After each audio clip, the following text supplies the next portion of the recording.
એકવાર ગામ કારિયાણીમાં સ્વામિનારાયણ ભગવાને જન્માષ્ટમીનો સમયો કરેલો. એમાં હજારો હરિભક્તો દર્શને આવ્યા હતા અને એક સંતો પણ હતા. મહારાજ એક ઢોલિયા ઉપર બેઠા હતા અને હાથમાં ચોપડો હતો અને બાજુમાં જ એક નાનો ઓરડો હતો. એમાં 2 કોઠીઓ હતી અને એક મહારાજનો ઢોલિયો હતો. મહારાજ બહાર ફળિયામાં બેઠેલા અને સંતો હરિભક્તોની સભા ભરાઈને બેઠી હતી. એ વખતે અતિશય વરસાદ આવવા લાગ્યો.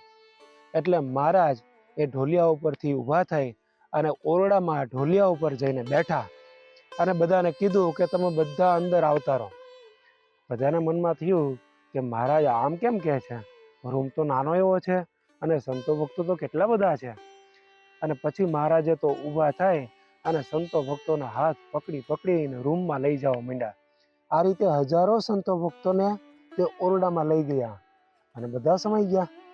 બધાને આશ્ચર્ય ઘણું બધું થતું હતું. પછી જ્યારે વરસાદ વરસતો બંધ રહ્યો ત્યારે વારાફરતી સૌ બહાર નીકળ્યા.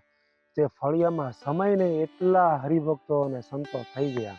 એમ શ્રીજી મહારાજે સૌને પ્રતાપ દેખાડ્યો અને બધાને ખૂબ આનંદિત કર્યા. ત્યારે બધા આશ્ચર્ય સાથે કહેતા કે હે મહારાજ, તમને ધન્ય છે, ધન્ય છે. જય સ્વામિનારાયણ.